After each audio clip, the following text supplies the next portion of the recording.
ਗੱਲ ਫਿਰ ਲਿਆ ਫਿਰ ਟੋਟਾ ਪੈ ਗਿਆ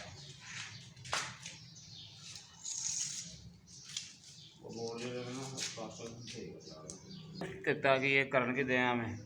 ਹਾਂਜੀ ਮੈਂ ਜੋ ਕਰ ਦੇਣਾ ਨਾ ਹਾਂਜੀ ਉਹ ਮੈਂ ਸਮਝ ਲਓ ਕਿ ਆਪਣੀ ਬਿਹਤਰੀ ਲਈ ਕਰਨਾ ਜੋ ਵੀ ਕਰਨਾ ਹੈ ਘਰ ਆਇਆ ਨਹੀਂ ਮੈਨੂੰ ਕਹਿਣਾ ਕਿ ਤੂੰ ਕੀ ਕਰਨ ਡਿਆ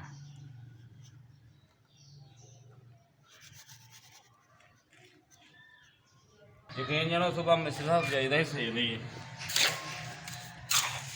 ਕੰਮ ਕਰੀਦਾ ਸੀ ਕੰਮ ਕਰਕੇ ਦੱਸੀਦਾ ਸੀ ਕਿ ਲੋ ਭਾਈ ਵੇਖੋ ਕੰਮ ਹੋਇਆ ਦੁੱਖ ਲੈ ਜਾਂਦੇ ਨੇ ਭਾਈ ਦੁੱਖ ਵਾਲਦਾ ਵਿਚਾਰੀ ਟੈਨਸ਼ਨ ਨਾਲ ਮਰ ਗਈ ਘਰ ਸਾਡਾ ਸਾਰਾ ਸਮਝ ਲਓ ਕਿ ਵੱਡਾ ਸਰਬਰਾ ਜਿਹੜਾ ਸੀ ਨਾ ਸਾਡਾ ਵਾਲਦਾ ਨੇ ਸਾਡੀਆਂ ਬਹਾਰਾਂ ਸਨ ਉਹ ਮੁੱਕ ਗਈ ਇੱਕ ਉਹ ਜਿਹੜੇ ਮੁੱਕੀ ਦੇ ਕੰਮ ਮੁੱਕਾ ਮਾਤੀਆਂ ਨੇ ਸਾਡੀਆਂ ਇੱਕ ਮਾਤੀ ਹੈ ਉਹ ਵੀ ਨਾ ਹੋਇਆ ਬੜਾ ਬੜਾ ਭਾਅ ਉਹ ਚੰਗਾ ਦੇ ਗੱਲ ਮੰਦਾ ਤੇ ਨਾ ਕਰਨੀ ਕਰਨੇ ਨੇ ਇਹ ਤੇ ਆਏ ਮੰਦਾ